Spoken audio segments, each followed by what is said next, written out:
We're talking about AI for Treasury. This is a conversation that Lear and I have very often around not just what is AI, but what is AI for Treasury. So I do this presentation actually quite often, but it seems like with the pace of AI and change, every give or take 6 to 8 weeks, I have to recompose this presentation quite significantly for the simple reason that AI continues to evolve, continues to move, and continues to change in terms of the opportunities available, and also in practical terms, the things that we're starting to experiment when it comes to AI.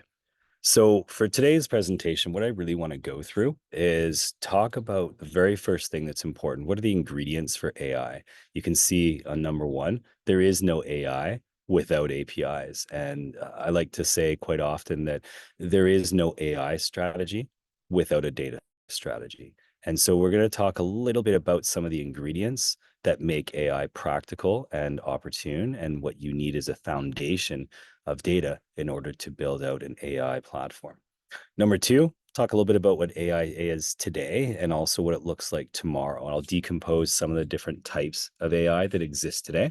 Things like machine learning, predictive analytics, generative AI. We'll go through all of it. And then we'll speak on AI and Treasury, the good, the bad, and the scary, which is really just another way of saying what's the good things that AI brings to us in terms of use cases in Treasury? What are some of the things we need to be worried about? And what are the things we really need to be worried about in terms of the scary? And then obviously we'll entertain questions wherever possible. We also have a couple poll questions, and we're going to start with one of those in a moment around just what's your perspective? What's your use of AI?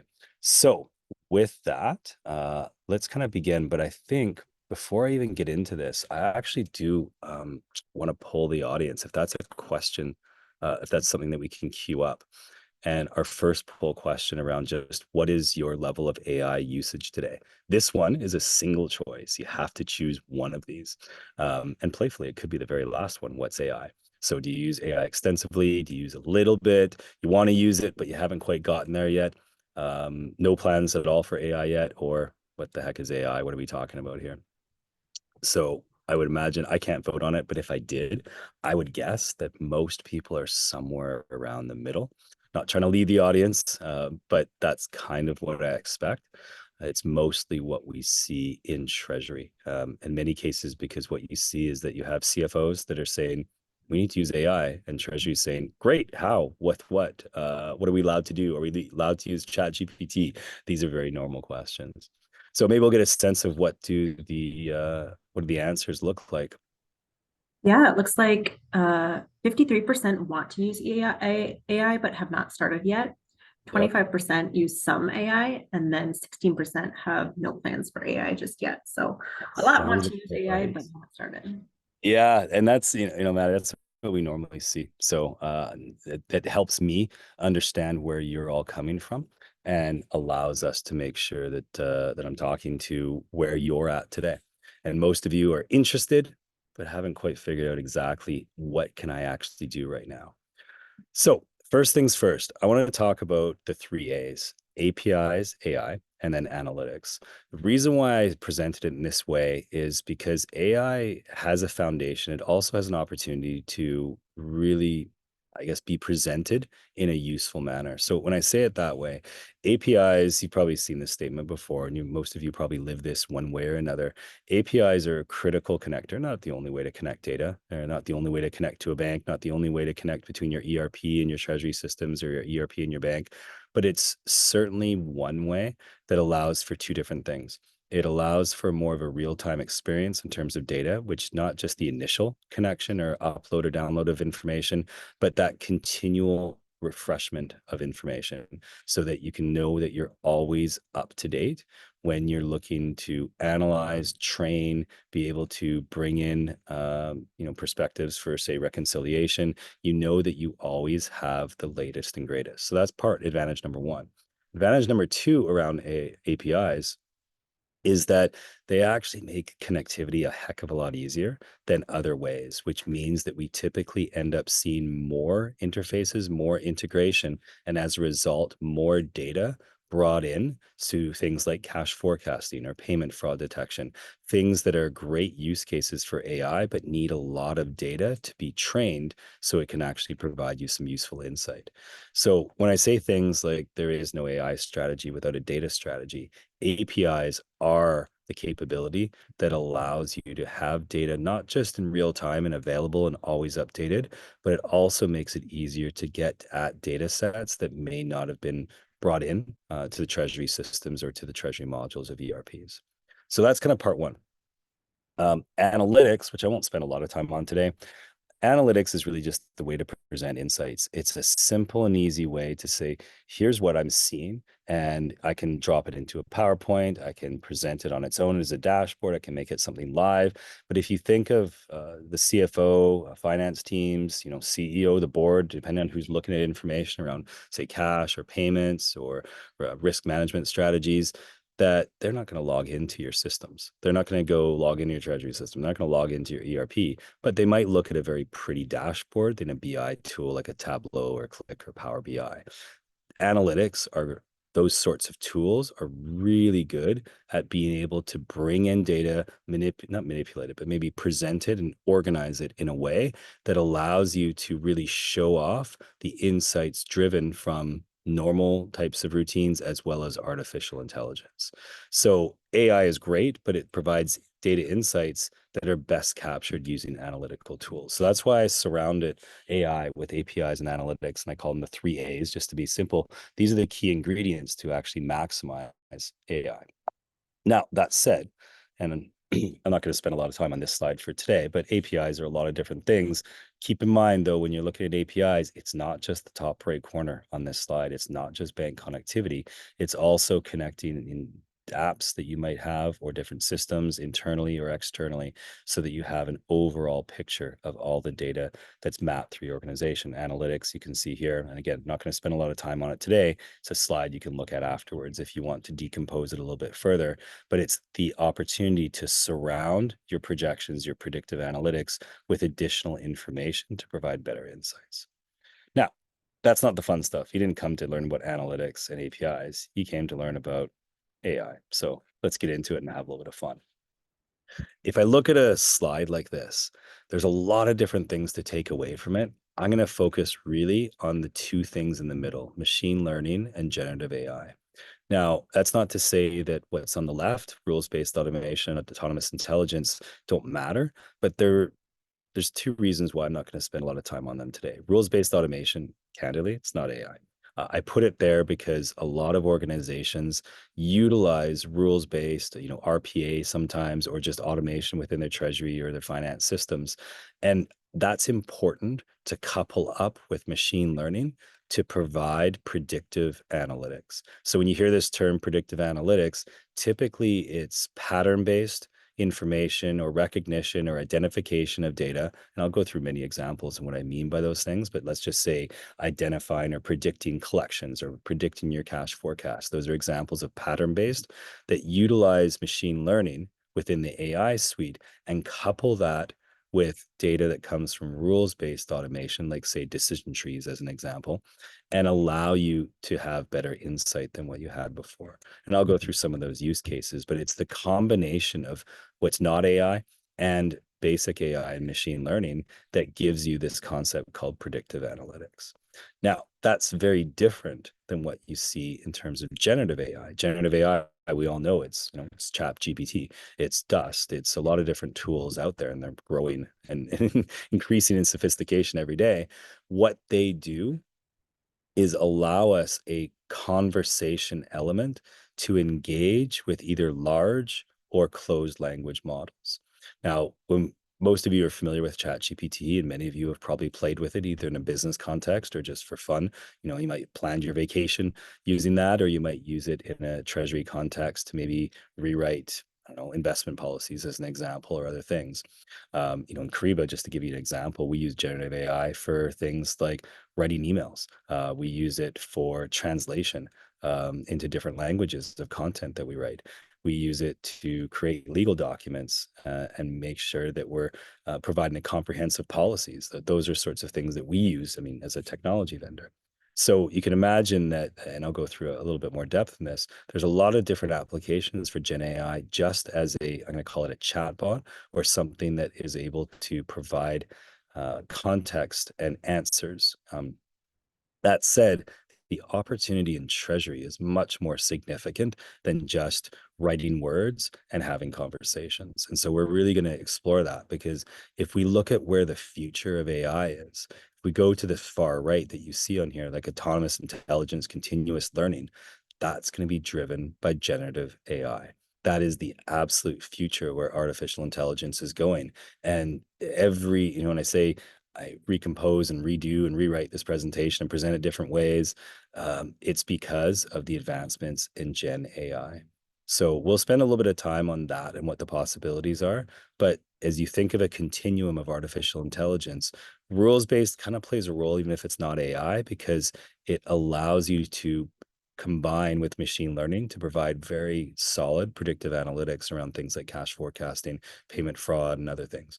Generative AI is really a different level of engagement where you're simply, not necessarily clicking, you're not necessarily typing in things, you're simply asking it questions, sometimes verbally. Around how do I do this? What am I missing? What do I need to know? Can you create this? So it's a very much of a generation, a build kind of philosophy. So if I look at just kind of decompose this, and I know this slide, you're thinking, what's going on here? I'll walk you through it.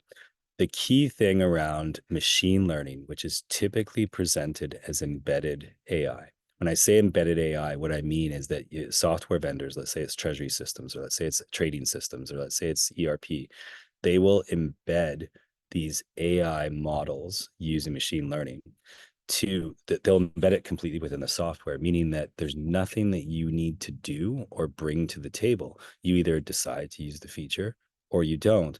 And the responsibility in terms of data, in terms of training, in terms of support, upgrading, updating, all of those sorts of things it's just part of the software. It's a feature within that capability. So what does that mean? It means that this is the easiest path into AI for most treasury teams. Now, knowing all that and having that context, what is this, what do ducks and not ducks and dogs have to do with it? It's very simple.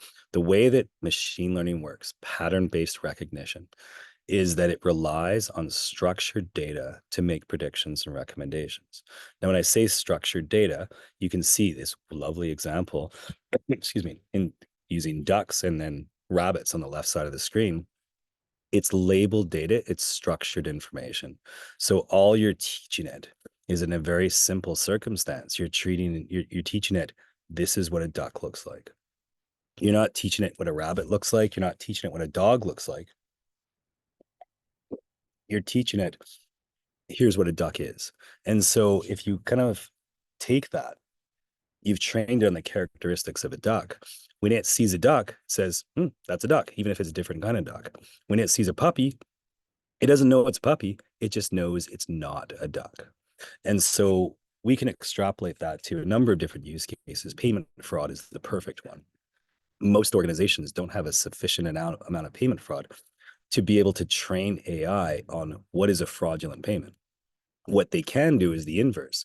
They can take this example and they can say simply, this is a good payment, this is a good payment, this is not a good payment.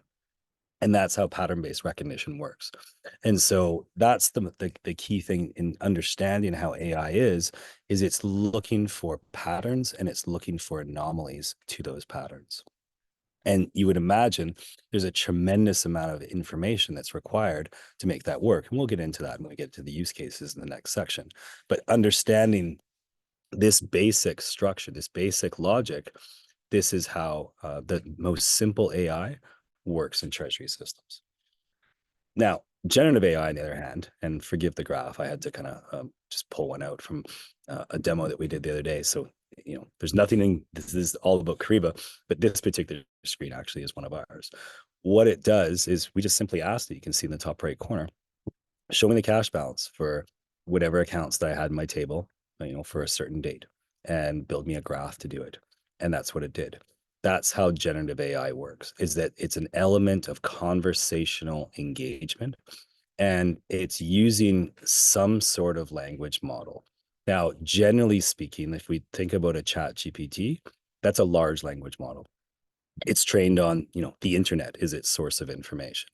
There's a lot of generative AI. And in fact, the future of generative AI is not necessarily the large language model.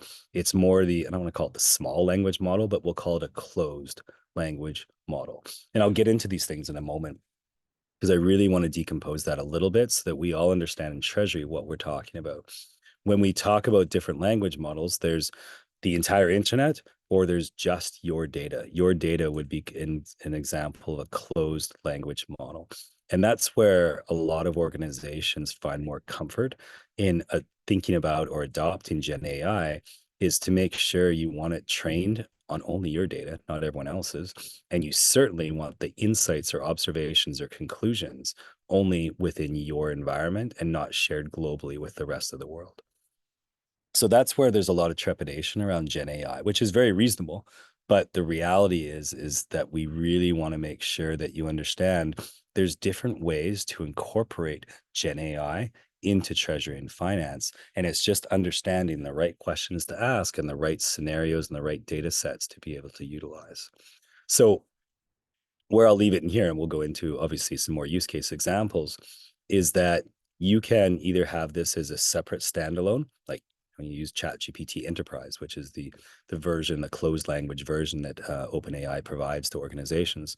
And you can either have that standalone, or in some cases, you can embed these capabilities, which is starting to happen now, into software applications like Treasury, finance, payments, etc. So there's a lot there, and we'll go into it a little bit more. But I really wanted to make sure we understand the difference between machine learning, which is typically embedded AI within software applications, and Gen AI.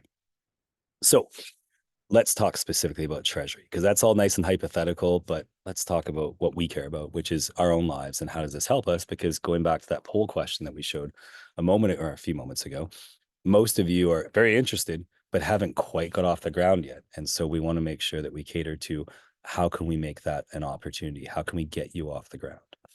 So if I look at going back to what does a typical scenario look like? If you look at these things here, let's not look in the middle of the diagram. Let's look in the left. Embedded AI models predict and recommend. This is using machine learning plus rules-based automation to provide predictive analytics that, as the word would say, predict. So things like cash forecasting, payment fraud, being able to take invoices and finance those, say early payment financing and receivables financing. These are all examples of prediction. What should I do? What should I see? What is normal? What is an exception? Am I looking for an exception that can help me maybe identify this is not a payment that should go out and I should have another look at it? Is this a cash flow that's likely to change over its course because this particular customer always short pays us and they pay us late when that happens? These are the sorts of anomalies that pattern-based recognition machine learning that's embedded AI models within your treasury systems are offering. They also offer a little bit of recommendation, although to be fair, that embedded AI tends to be a little bit blurry because the model will be embedded, but it might borrow Gen AI capabilities in order to do that. But what we do find in Treasury is, regardless of what the model is, whether it's a machine learning or more it's a Gen AI, those embedded models are perfect for predicting and recommending, predicting data insights, recommending strategies based on the data that's being predicted. On the other hand, what we're seeing mostly for Gen AI, and when I say that, I'm usually thinking like ChatGPT as an example, is that it's really there to both engage and build. So engagement, the previous screen was an example of that. Where's my payment? How much cash do I need? What's my exposure? ChatGPT is, or tools like it. I keep saying ChatGPT. It's not the only one out there, but it's the most popular and the one we've all heard of. It's really good and optimized for that level of engagement. It doesn't necessarily need the same structuring of and labeling and organizing of data. It can actually work with less structured data. It certainly thrives with structured data, but it doesn't necessarily need it to provide some element and help. It also, and this is where it goes well beyond machine learning or predictive analytics, it also, as you can see in the bottom right, allows you to build. So you can say, build me a payment script. For any organization, especially European ones that are going through MT to XML migration for payment formats. A lot of organizations struggle with, oh gosh, I need another field in my payment file so that I can send this payment from, say, Romania to Spain, as an example. And it needs an intermediary, it needs something else that I wasn't providing. And as a result, it got rejected. Using ChatGPT is a great way to just add that little bit of information the bank is asking for on the fly, and you don't need your vendor to necessarily support that. Not that they couldn't, but you have more control by being able to build things like scripts and formats.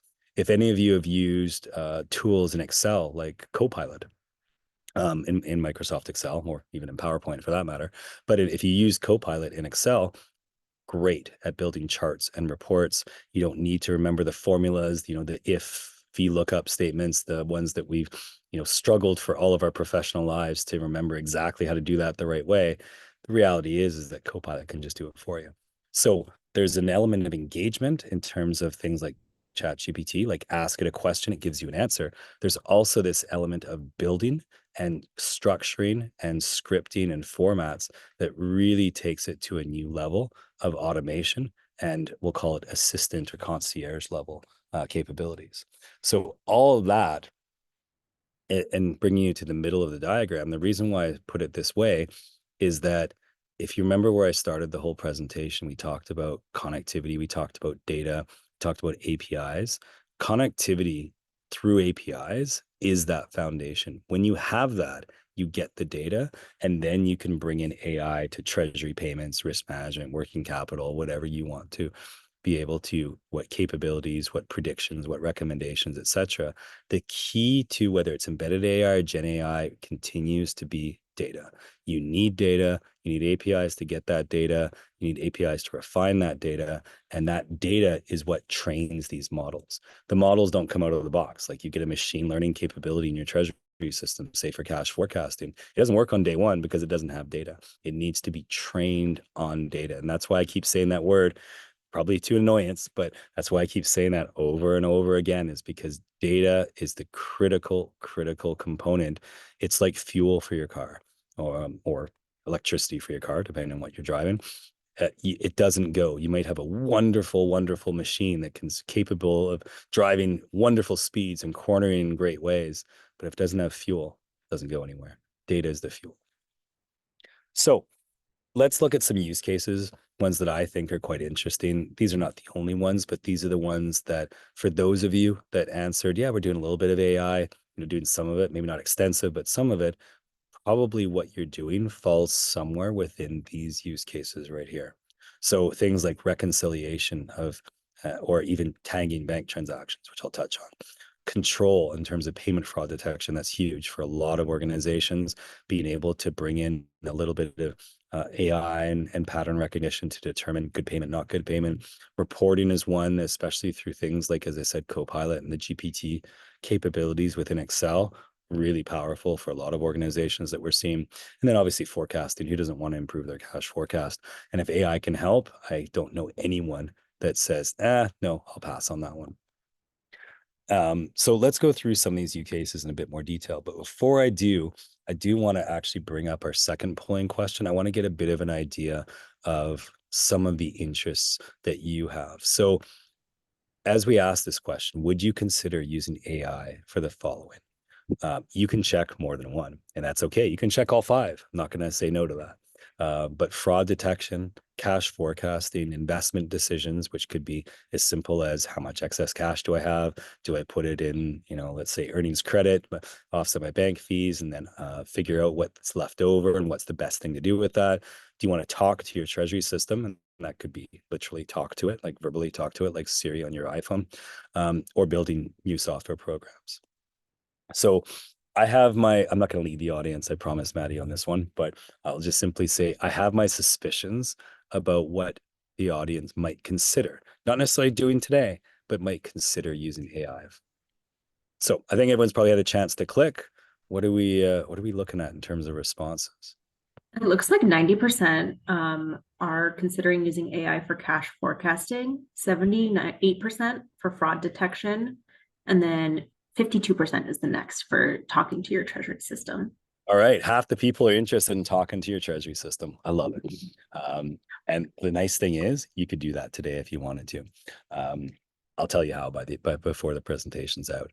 But that's excellent, Maddie. Thank you for that. And unsurprising, cash forecasting, it always wins. But fraud detection is a close second.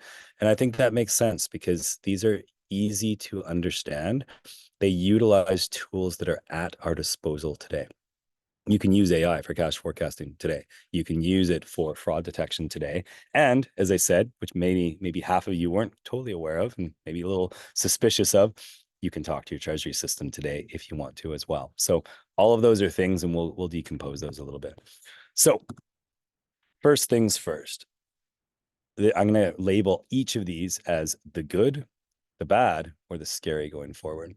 So the good, very simple. AI, it's there to recognize and organize data. I won't go through, all the different pieces of a bank statement. You can see the what's listed in white text on the gray background. AI will recommend how to categorize new bank transactions based on how similar transaction exceptions were organized. It'll learn from how you dealt with variances. Oh, this wasn't automatically tagged, so then AI can learn from that and get it right the next time for you. So, very simple example. This is one in terms of payment fraud. Also, really simple if you think about the logic of it. If you look at the top left, rules cannot detect things they've never seen before. So rules-based automation can detect things like, hey, that's not a country we do business in, or didn't we just see that payment happen already this week, or this is a brand new bank account that just got modified. Rules-based automation is fantastic for those that we can predict. What AI is needed for is to detect the abnormal payments. And that's where we compare, that duck versus not duck. We basically say, here's the characteristics of the types of payments we send. You train the model based on what you typically have sent. You might say the last 2 years of data. Every single payment goes into training the model of here's what good payments look like. And then all AI does is say, as you can see in the top left in the very animated graph, hey, what's this doing here? This is an anomalous payment. And you can see now to the bottom right, a new payment that is considered normal would be above the red line. Everything below the red line is going to be exception. And that exception, you would have a workflow that basically quarantines that payment so that humans can take a look at that. The key thing that most organizations do is that all they want to do is identify something that doesn't look right so that they can have another look. Especially with the multitude of payments and especially with the speed of payments with RTP and FedNow, and SEPA instant payments that we see globally, et cetera, is that this needs to happen at machine speed. And so we want to isolate the exceptions, the anomalies, so we can have another look. And that way we have AI as a further backstop in addition to rules-based and scenario-based automation. So I won't go through this because I want to be sensitive to time and obviously let people ask questions as well. So let's get into what apparently is everyone's favorite use case, cash forecasting. So the most simple scenario for AI is to do what you can see in the bottom left corner and also the text on the left side of the screen. What we're saying is that you have a data set. You have information. Let's just say it comes from your ERP. Let's just say it could be receivables, could be payables, could be anything. Let's just say it's receivables because this is an easy one to follow.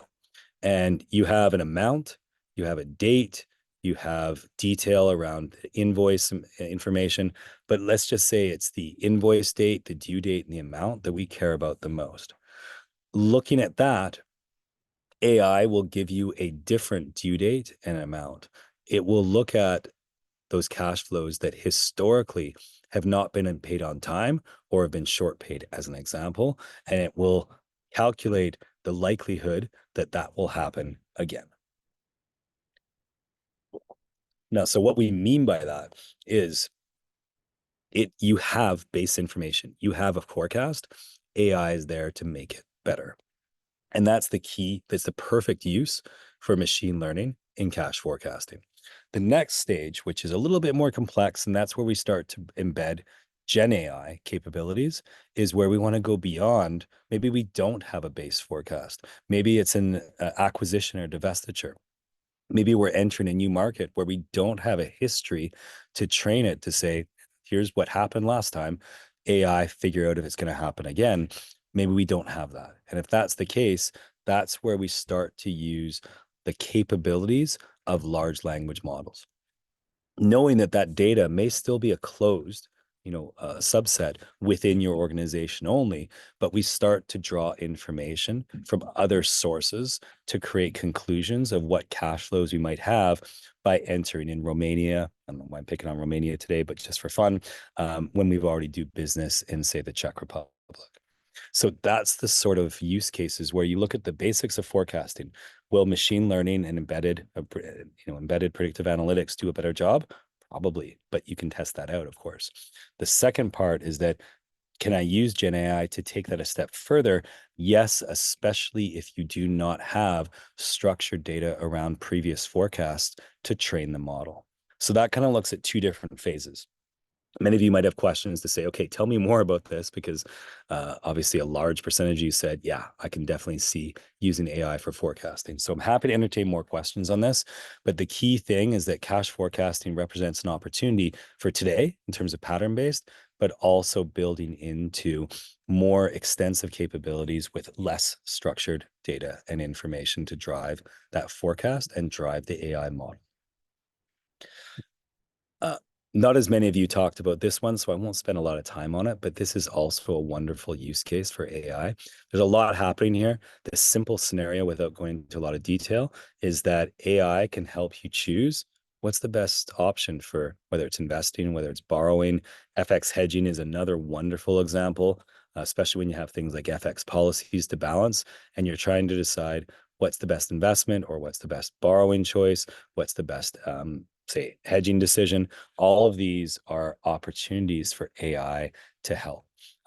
Generally speaking, I find it's less machine learning and it's a little bit more embedded Gen AI, which helps because there's an extra set or additional data sets that really need to be incorporated. You can see in this example, there's 4 different steps to this.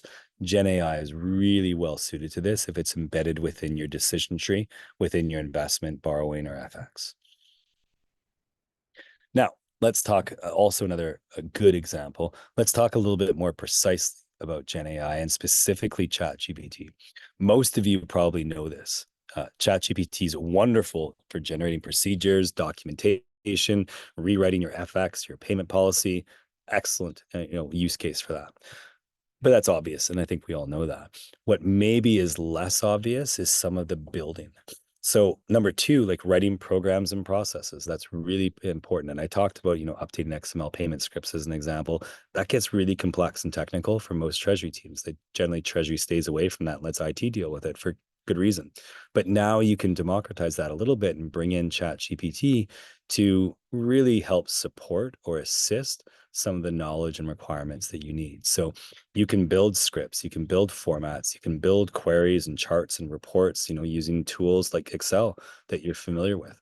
A lot of these times, these capabilities might even be built in or accessorized or engaged through your Treasury system where they make the data available to a third-party tool like ChatGPT. So there's a lot of different options there that I think are really important. One of the key things that I like, and it's not the searching for transactions and data. I think that's pretty obvious how that would work, but it's the ability, as I mentioned before in cash forecasting, to combine multiple data sets, especially if it's not fully structured data and you're looking to create something that doesn't have a lot of history of data within your organization. That's a great use case for things like Gen AI and specifically ChatGPT. This is a wonderful example, in my opinion, because I like creating, playing Excel as much as the next person. I mean, look, we're all in Treasury. We all love Excel. We've been either love it or we just, have to, just because it's a necessity in our lives, no matter what technology that we're using for other parts of our workflows and operations. Excel does, and I credit Microsoft. I'm not trying to sell it in any way. I'm just recognize and observe when it's there. They've done a nice job at building dual AI capabilities into spreadsheets. Number one is that you can build Excel, or you can build Chat GPT capabilities and queries into Excel. Like they've made that provision. So there's a Chat GPT formula in your in your spreadsheet. So if you have that turned on and IT's let you use that, you can play with that quite easily. Second part, and you can kind of see this on the right side, is that part two, you can use things like Copilot to use natural language, and you can do whatever you want. Tell it to build this, create that, change the columns, make it green but red if it's negative, like whatever you want to do, you can do all of that. The key part, and you can see this in the top right of the screen, number one, is that it's important to have an audit, in my opinion anyway, an automated way to get your data securely, I do stress the word securely, into a tool like Excel, and then presuming you have the tools like ChatGPT embedded within your Excel and Copilot embedded within your Excel, if you have those features turned on, then you can do basically anything you want to. A lot of our customers, as an example, will use our add-in for Excel, and that allows you to literally just query anything you want. You don't have to click in the software platform. You can just query it from Excel and do all your ChatGPT or Copilot things from there. So there's a lot of capability. I see a lot of organizations using this for customer reporting because suddenly the power is all in your hands. The data is there, it's automatically available. And then it's just a matter of what do you want to build from that data, which you query directly from the spreadsheet as a report, as opposed to having to go in, click a button, export it. None of those things have to happen if you're using tools like Excel or Google Studio, etc. So I find that a really powerful use case for AI. And yes, by the way, you can talk to it as well, should you want to, since 52% said that was an interest of theirs. So a lot you can work with there. And again, I can answer a little bit more on questions. This presentation, it wouldn't be fair if I didn't talk about some of the concerns, challenges, and areas to be observant of when you're adopting AI. So all those examples and use cases, I believe in them wholeheartedly. I counsel people, treasurers, CFOs on them daily, it seems these days. I also like to point out the bad and the scary parts. So if we look at fraud, look, I think all of you have heard this story. I think the whole world, at least in treasury and finance, have heard this story. Deep fake can be used in very bad ways. And we've seen examples where deep fake is used where, a regional controller thought that they were talking to their CFO over a Zoom call, but guess what? They weren't. They were talking to a deep fake rendition of that. That's a little scary. Utilizing fraudsters, utilizing Chat GPT to write more linguistically complex emails, i.e., the ones that don't have obvious spelling errors and grammatical issues. In fact, they can actually be trained on the ways that CFOs and CEOs on earnings calls talk and look and sound between deepfake and GPT.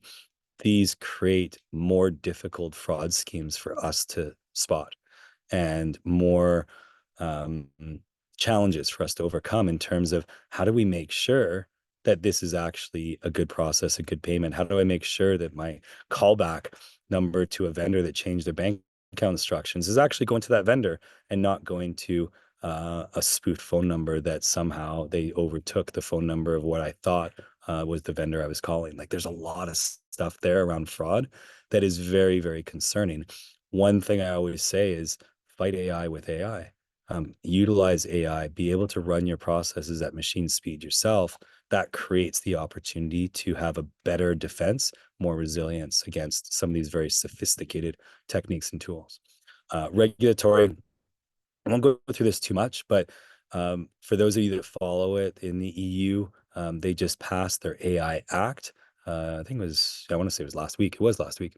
And that is a starting point for regulation around AI. But I mentioned that because that's a starting point. There's a real absence of regulation around AI, which means that there's good AI and there's not as well developed AI. That concept of responsible AI is really, it's sort of a self-supporting standard, meaning that you're still having to spend time to figure out, did they do a good job of creating AI? That would be nice if there was a level where like similar to a SOC 2 report, that there was a level of auditing that could say, this was good AI, you're okay using this. We're not there yet. So as a result, we have to be conscious of that. We also have to be conscious of things like privacy. I mentioned a couple of times, most organizations, especially in Treasury, don't want to use large language models. Their legal team doesn't want them using it. Their chief information security officer has put around or basically provisions saying you can't use ChatGPT for this and that and the other thing. And that's real. And it's something that Treasury needs to understand. There are tools, whether it's ChatGPT, there's versions of it that are more closed language models, meaning it's trained on your data, not providing data hallucinations from, say, the internet as a whole. And it's also keeping the conclusions or the results within your environment. So ChatGPT does that, Dust does that. There's a variety of different tools out there that a lot of organizations use that have started to and will do a good job as of now, but we'll continue to do a better job going forward of ensuring data privacy because that is incredibly important.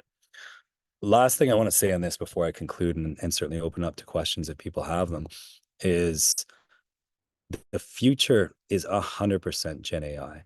Machine learning is nice. Like it's great. It's, 5-year-old, 6-year-old technology in terms of implementing in Treasury. We've seen examples for a long time around machine learning and pattern-based recognition. The use of predictive analytics is a little bit more recent, but it still leverages machine learning embedded within software applications. Gen AI, 100% is the future. There's no doubt in my mind. There's no doubt in most organizations' minds. And there's no doubt in most of your CFOs' minds as well.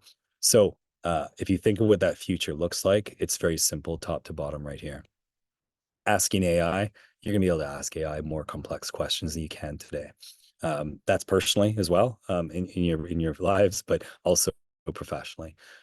You will see a more complete process automation, which will still have a human element. We're in Treasury, we're not in other places where you're going to get replaced by AI, but that role of the human is going to be reserved for reviewing, analyzing, and understanding and presenting. So very powerful compared to where we are right now. And if I don't want to go through all the points, but I do want to settle on this one.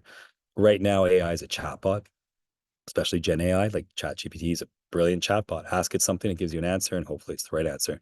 It will become more capable and will become more of a concierge. And that's not years away, that's months away. And so you will see this continue to evolve in Treasury.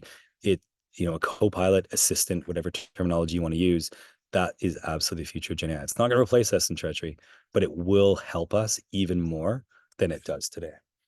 So if I'm concluding on this, very simple. APIs, absolutely the foundation. It allows us a level of AI for predictability and enriching data that we see today in things like cash forecasting, machine and fraud detection. Tomorrow, we're going to see more. I'm going to borrow Gartner's term on this, hyper automation, greater levels of engagement for the 52% of you that said, I'd like to be able to talk to my treasury system. You can do it. If it's not absolutely right today and it's not figuratively tomorrow, literally tomorrow, you could go try this if you wanted to. It's super fun. A little scary at first, but actually a lot of fun. Maybe annoying for the family around you if you're working from home or for your colleagues where you keep talking as opposed to typing. But if we think of the reality of software going forward, it's not keyboards, mouses, and monitors. It's really talking to your treasury system. It's engaging in different ways. It's using virtual reality and not like it's all these things. The way you engage with your data is different tomorrow. AI is the pathway to make that happen. And ultimately, obviously, become more data driven, more analytical. So what I say with that is the prognosis, it's pretty darn good. If you think AI is going to be interesting for you for prediction, for more action, moving from visibility to actionability, which is really the goal of many treasury organizations, is to become more recommendation oriented to basically drive business strategy, not just provide visibility into how much cash you have, then AI is a good pathway for you. It's going to provide different levels of engagement. It will ultimately, as I said, replace your mouse, your keyboard, your monitor. It will change the way we work with information and ultimately do our jobs. Not going to replace us, but it will make us a whole lot better. So with that, Maddie, I'll kind of summarize or conclude on that point. I want to leave time for questions. I saw some coming through in the chat. So maybe it's a great opportunity to engage some of those. Yeah, that was mostly me entering notes to attendees in the chat. It doesn't look like we have anything there right now, but if people have questions, feel free to get those in. in the meantime, Sure. or Abs- if they have questions as they kind of marinate, reach out to e2e2024@earlier.com and we can pass those along to Bob. But that I've sounds got a good. Well, what couple. I'll do is maybe, Maddie, I'll ask myself a question because this is the one I Yeah. get most often. Obviously, virtually is always a little bit tougher to kind of raise your hand and be that person. But when I do present at conferences on AI, the first thing people ask me is ChatGPT safe? And I know I kind of addressed that a little bit in previous slides, but I'll address that head on right now. So ChatGPT, by the way, it's the GenAI tool we all know. It's not the only one out there. It's good. I would absolutely say it's good. We use it like just in Kyriba world. When my marketing team uses it, oh my gosh, for so many things. Our legal team uses it for a lot of things. I one of the teams that reports to me is our sales and partner enablement. Like we train, the rest of the organization on Treasury, on how our product works. We use it to answer every single question that our salespeople, even our partners like Alir, have for us. We use AI for all those things. So it has a tremendous amount of runway, but ChatGPT is not the only one. But the key thing is having conversations with both legal and information security. The reason why I say that, and this kind of goes back to the slide around the bad and the scary. It's, there's nothing bad about AI in my opinion, but you do need to have those conversations, understand where your lines are around data privacy. Understand if you're utilizing the right tool from OpenAI as an example, or from Dust, or from organizations like Kyriba or SAP or Oracle or whoever, making sure that you understand what data is training the AI model and where do my conclusions and insights from AI go. Those are the two most important questions that legal and information security is going to have for you. And you should have probably very easy answers to those. But if you don't, ask your vendors or partners to ensure that you have those completely understood. You don't want to make assumptions. I mean, there's responsible AI, and I see a lot of that. I've also seen examples that's not particularly responsible and just is a little bit immature and not fully built out. To me, that's a big opportunity for improvement and feedback. But in your case, it also might be an opportunity just to stay away from some of those and focus more on ones that align with your organization's data privacy models. So, Maddie, that's one that I get a lot. Yeah, thank you, Bob. Looks like we have a couple questions and comments in the chat now. Sure. How do you make people comfortable in training AI models when the feedback that we've gotten so far is, why should I train a machine to do my own job? I really like that question because it kind of hits the heart of what's the role of AI for us in Treasury. Now, if we weren't in Treasury, if we were, I don't know, we'll just pick another part of our organizations that's, let's just say, not so insightful and not so intelligence and experience driven, then it'd be a different answer. There's definitely parts of organizations, or even some organizations in total, that will be replaced by AI. There's jobs that will be replaced, like there's no doubt. In Treasury, though, where I'd say the difference is, and I'm kind of addressing maybe the back part of that question, is that what it's going to do is some of the things that have already been automated, it'll just do a better job of automating those. Most people probably on this call have some level of automation of their cash forecast. Maybe it's, the cool formulas in Excel. Maybe it's copy and pasting. Maybe it's using an Excel macro. Maybe it's using your treasury system and there's certain regression models that you already implement. Maybe it's just extrapolating prior cash flows and saying, look, for these recurring cash flows, I'm just going to do the equivalent of Control C and then a bunch of Control V's to put it in my forecast, but let my Treasury or ERP system do that. You're already embracing automation.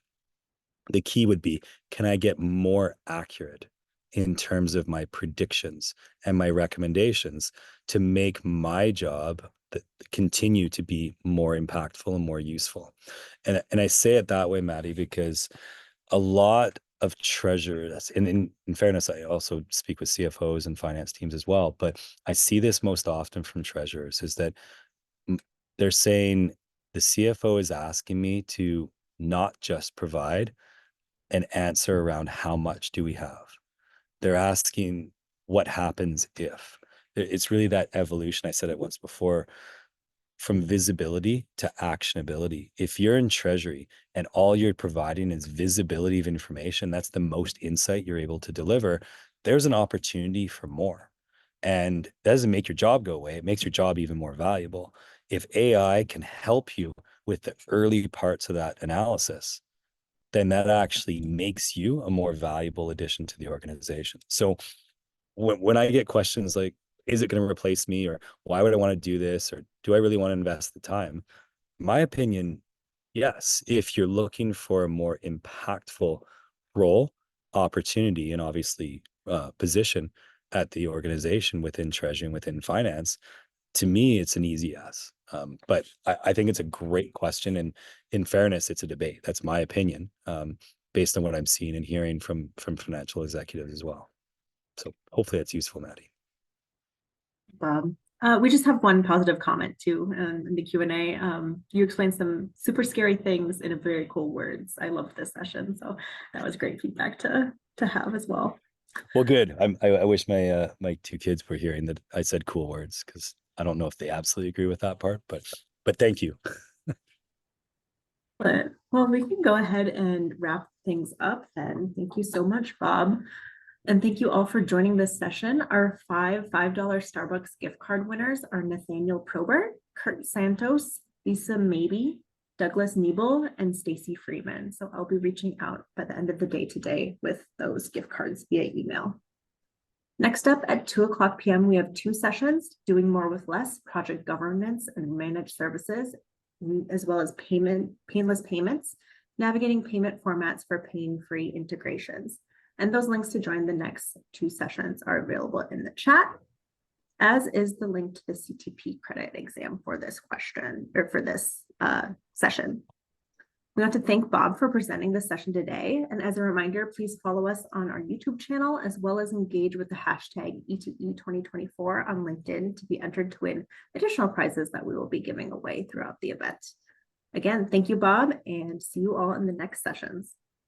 Wonderful. Thank you, and have a great day.